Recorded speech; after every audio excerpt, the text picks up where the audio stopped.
Today, you'll practice reading in English. We'll read a news article on a current event to help you improve your fluency. Welcome back to JForrest English. Of course, I'm Jennifer. Now let's get started. Our headline, U.S. to mandate checks of some tourists' social media history from past 5 years. So mandate, if something is mandated, it means it's a requirement. So you could replace this with U.S. to require checks. Mandate is generally used when something is official from the government or a legal body. And here, notice the apostrophe is after the S, and that's because tourists is plural. It's more than one. One tourist, two tourists. Now, because the social media history belongs to the tourists, we need this apostrophe S. But when the word, the noun already ends with an S, when it's plural, you can add the apostrophe after the S to show possession. In this headline, there are 2 articles missing that are required grammatically. However, in headlines, they omit articles, and that is considered acceptable. Do you know what the 2 articles are? Well, first of all, there are 3 choices of articles, the, a, or an. So you need to decide which one and then where to place them. There are 2 thes missing. The U.S., the past 5 years. Did you get both of those? We'll see both of these in the body of the article. Don't worry about taking notes. I summarize everything in a free lesson PDF. You can find the link in the description. Now let's keep reading. Some visitors to the United States. Remember, I said you'll see this in the body of the article. So United States as a country requires an article, and the article is the. This is an exception only used with certain countries, one being the United States. Some visitors to the United States. So even when you use it as the acronym, which is the most common, the US, you still need the article. Some visitors to the United States. So this to represents it means they're traveling to. So that's why we have this to show change of location. May soon have to provide. So may have to provide. May is our modal of possibility. So it also means that they may not. So we don't know this for certain because they used may. And soon, of course, is our adverb. Soon have to. Now here we have our base verb because we have modal plus base verb, and have to is used for obligation. I have to complete my assignment. Of course, you know that.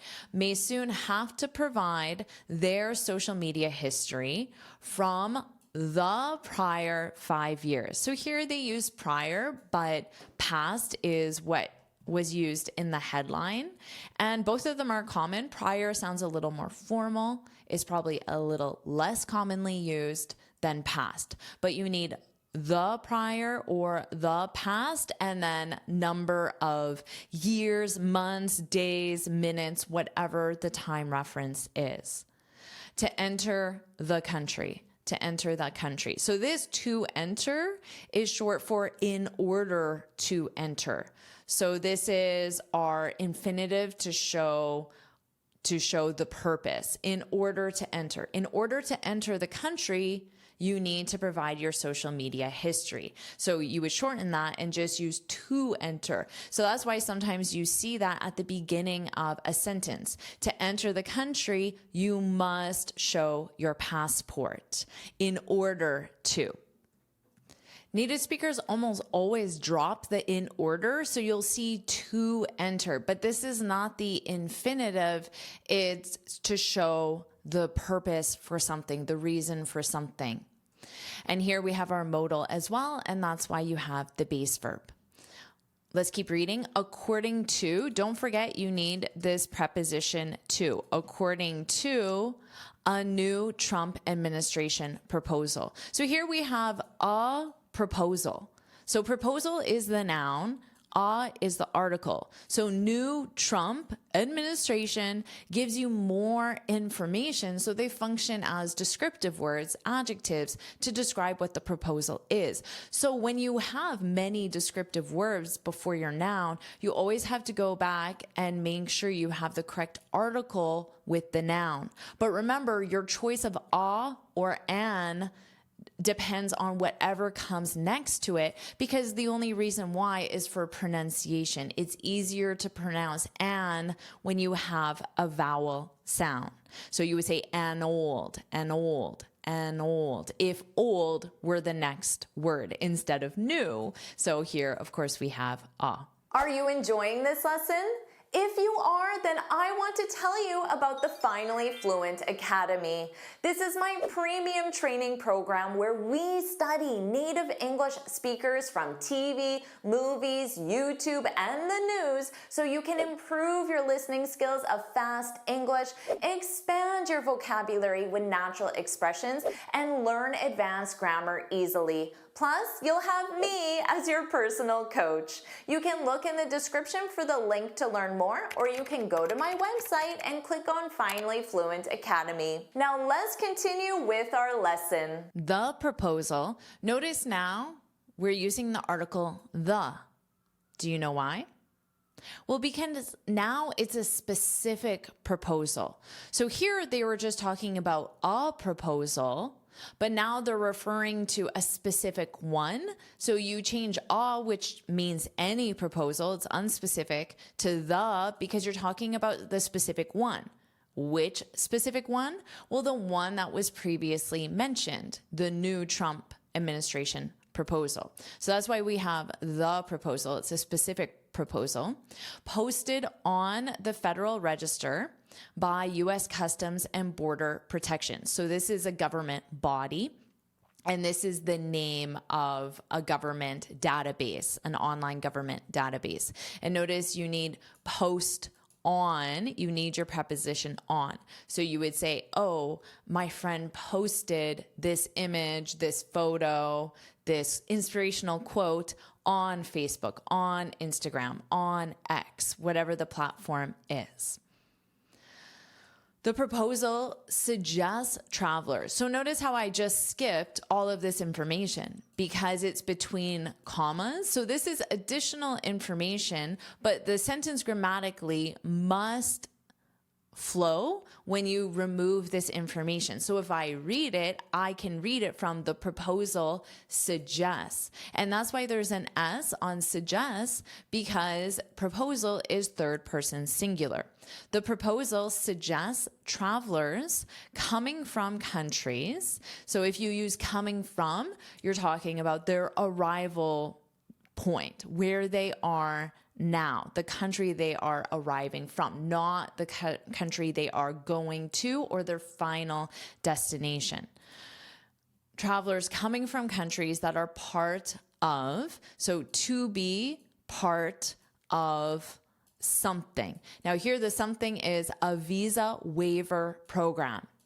So to waive, the pronunciation is exactly the same as this. To waive, that would be the verb form. Here, this is being used as an adjective form. It describes the program. But you could say, oh, where we waived your fee. So to waive a fee means you do not have to pay it. So we waived your fee. We always waive VIP fees. So for example, that would be seeing it as the same conjugation as the spelling for waive, the pronunciation, waive. But here, waiver is a something, a waiver. So a waiver would be a piece of paper or an image, a screenshot image of something that says Jennifer does not have to pay this fee because she's a VIP, a very important person. So I could have that waiver with me. Now, in this case, it's not about paying a fee. It's about requiring a visa. So a visa waiver means you do not need a visa.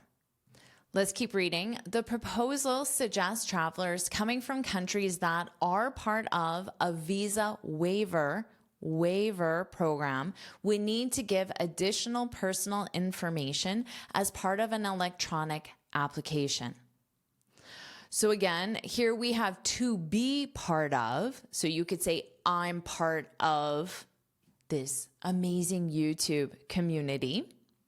Now, as part of means that it's included with, and included with an application. So it's one requirement of a broader process. Let's review these two sentences. I'm so happy to be part of this amazing YouTube community. Or, I had to write a 10-page essay as part of the final exam. So here, as part of, these three words do not change. You'll always use them in that way.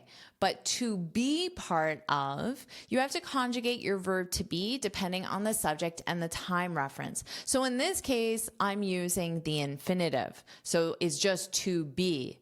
But in other contexts, you could say, I'm so happy that I am, because you can say, I'm so happy, and then a clause, I am, or she is so happy, she is. So in that case, you would conjugate your verb to be.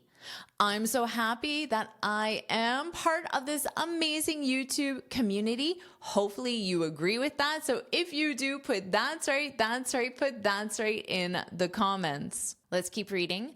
The requirement that they described above to give additional personal information, including their social media from the past 5 years, the requirement would be, so this is a hypothetical because remember, it's just a may at this point because it's a proposal, which means the US government said, we want to do this, but it isn't official yet. It's just a proposal, an idea. So that's why they're saying would be in that hypothetical sense. The requirement would be for travelers using the electronic system for travel authorization, or ESTA. Maybe you know what this is because maybe you have used this to travel to the US. As part of, so notice this, as part of a visa waiver program, we already know exactly what this is, a visa waiver program. You get your chance to practice your and oo, because a lot of students mix those up. So to form the V, you need to put your teeth in front of your lips and then push out visa. But for W, we need rounded lips. Ooh. As part of a visa waiver program. So that is a great sound combination to practice because it's a natural tongue twister, even for native speakers. As part of a visa waiver program for citizens from 42 countries, including the United Kingdom. So notice we have another exception where the country name requires an article. The United States, the United Kingdom, these are the two most common, including the United Kingdom, New Zealand. Now, of course, it's not the New Zealand or the Australia because adding the is an exception, which means it's not the normal pattern. So the United Kingdom, New Zealand, and Australia, as well as many European countries. So remember, there were 42. They only listed 3, probably the 3 most recognizable for the audience of this article. And then as well as, because there are still many more, as well as many European countries. So these are the countries that have this visa waiver program and use this specific electronic system for travel authorization. Again, perhaps you. ESTA, so this is the acronym for this program. ESTA is an online application. So they're explaining what it is because not everyone knows what this is because not everyone uses it. ESTA is an online application that visitors from these countries use. So these countries represents the 42 countries. They only named 3 of them. From these countries use to travel to the United States, to the US. So again, we have our exception. I vocalized it as United States. No reason why. Often when I see an acronym, I just say US, but for some reason I vocalized it. So you can just pronounce this as US or you can say United States. But don't forget the in both cases. Travel to the US for under 90 days. So if it's under 90 days, it's less than 90 days. Now, if it's more than 90 days, it's not under 90 days, it's the opposite of under, over 90 days. So instead of more than, less than, in certain contexts, like in this one, you can use under or over. You can say, I finished the assignment in under 20 minutes, less than 20 minutes. So it could have been 19, it could have been 12. I've been working on, so you work on something, and then this is in the present perfect continuous because it started in the past and it continues until now. So you have to think about the time reference you would use with these expressions. I've been working on the assignment for over 3 weeks, more than 3 weeks. So maybe 3 weeks, 1 day, 3 weeks, 5 days, whatever it is. Visitors using the online system are currently asked for information such as their passport and birth date, as well as any past criminal record. So this is the current requirements, because remember, the social media history from the past 5 years is a proposal. So they're comparing that to what is currently requested. So passport and birth date, often in legal forms or a legal context, like it would be on a passport application or any formal application, often the field will be date of birth. So it's very common to say such as their passport and date of birth instead of birth date, whereas in a more casual context, you might ask for birth date, but it would be more common to say birthday. When's your birthday? So here, this sounds more formal, but it's more common to say date of birth. You would ask a friend, a coworker, a neighbor, when's your birthday? Oh, when's your birthday? When's your birthday? You could alternatively ask, when were you born? But when's your birthday is the most common. But in an official context, when you get up to a customs official, when you're entering a country, they could say date of birth. They would just look at you, name, occupation, date of birth. They often don't form full questions. They'll just say name instead of what is your name, occupation, what is your occupation, date of birth, not when, what, when is, so this when's is when is, but in natural spoken English, it would be when's. When's your birthday? What is your date of birth? So notice this what, not when. So that would be an official context. Let's keep going. The changes would align with a broader push from President Donald Trump's administration to overhaul the country's legal immigration system. Okay, so if you overhaul something, it means you completely change it. So if your boss says, we need to overhaul our record keeping process, it means we need to completely change how we keep our records. We need to overhaul. So here, they want to completely change the country's legal immigration system. So such as entering the country with a visa, of course, that's legal. And a push just means that there is an urgency or a sense of importance to do this. So they're committed to it. They want to do it. They're aggressively encouraging others to do it. And if it aligns, it means that this is our goal. So our actions are bringing us closer to our goal. So they align. If our actions are taking us further away, so we say nobody needs a visa, well, that might take them further away. So that doesn't really align with their goal. So if it takes you closer to your goal or your opinion or your statement, it aligns. Let's keep reading. In addition to, so it's going to overhaul the country's legal immigration system, in addition to carrying out his long promised program of mass deportation for people in the country illegally. Okay, so if something is carried out or someone carries out something, it means they do what they said they were going to do. So they complete the instructions or they complete the task. And long promised, well, you can just think of it as the adjective form of saying he promised this a long time ago. So a long time ago is quite wordy. So instead of using that adverb, that time reference, you can use long promised to describe the program. So using it as the adjective form.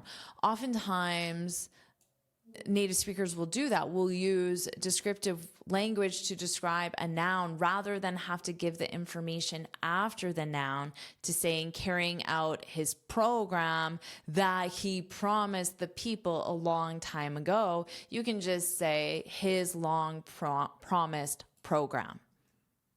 So here it was his long promised program of mass deportation. So mass means many, so a large number of. So often companies will say we had mass layoffs. So to lay someone off means that you eliminate their job, but it's for operational reasons, not because the person was a bad worker. You just can't afford the person, or you no longer have the need for that position. So you can say the company announced mass layoffs. So mass meaning many people are going to be laid off. So here, mass deportation, so requiring people to leave the country because they are there illegally. So mass deportation for people in the country illegally. So notice here we have legal, and then to make it the opposite, the prefix is illegal. So notice that pronunciation, illegal. So you have to add a long E sound to legal, illegal, illegal, illegal. Let's keep going. The Trump administration.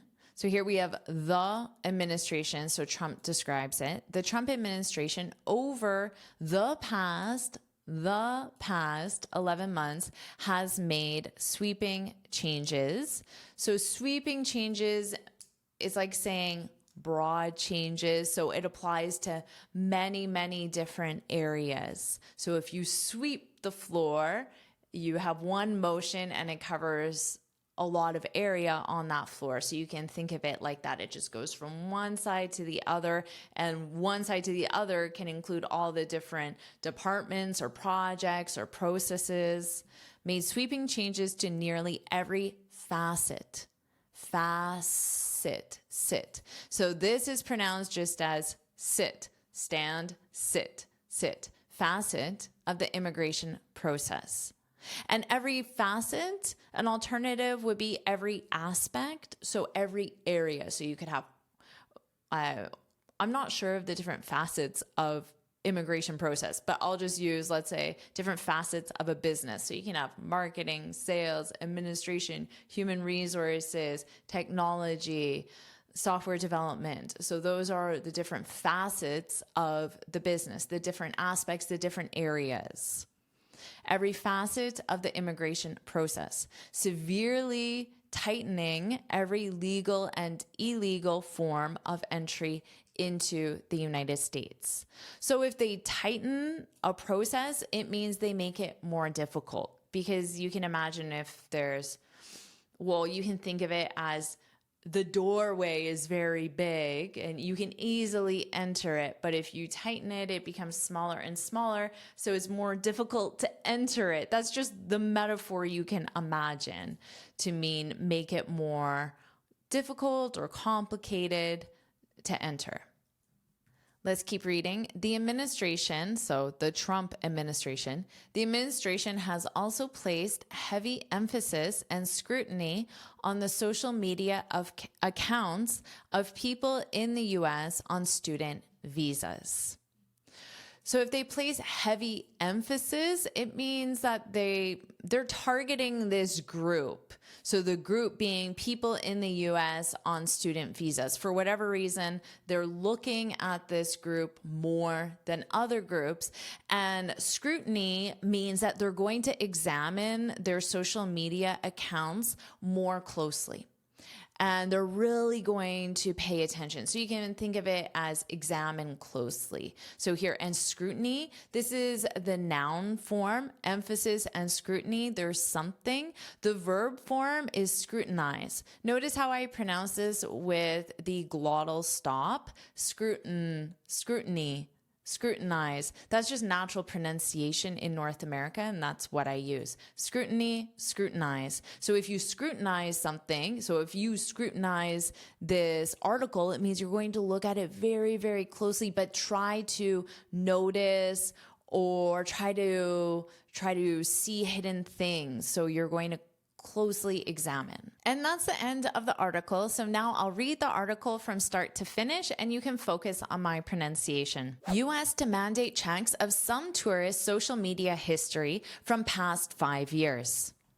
Some visitors to the United States may soon have to provide their social media history from the prior 5 years to enter the country, according to a new Trump administration proposal. The proposal, posted on the Federal Register by U.S. Customs and Border Protection, suggests travelers coming from countries that are part of a visa waiver program would need to give additional personal information as part of an electronic application. The requirement would be for travelers using the Electronic System for Travel Authorization, or ESTA, as part of a visa waiver program for citizens from 42 countries, including the United Kingdom, New Zealand, and Australia, as well as many European countries. ESTA is an online application that visitors from these countries use to travel to the U.S. for under 90 days without a visa.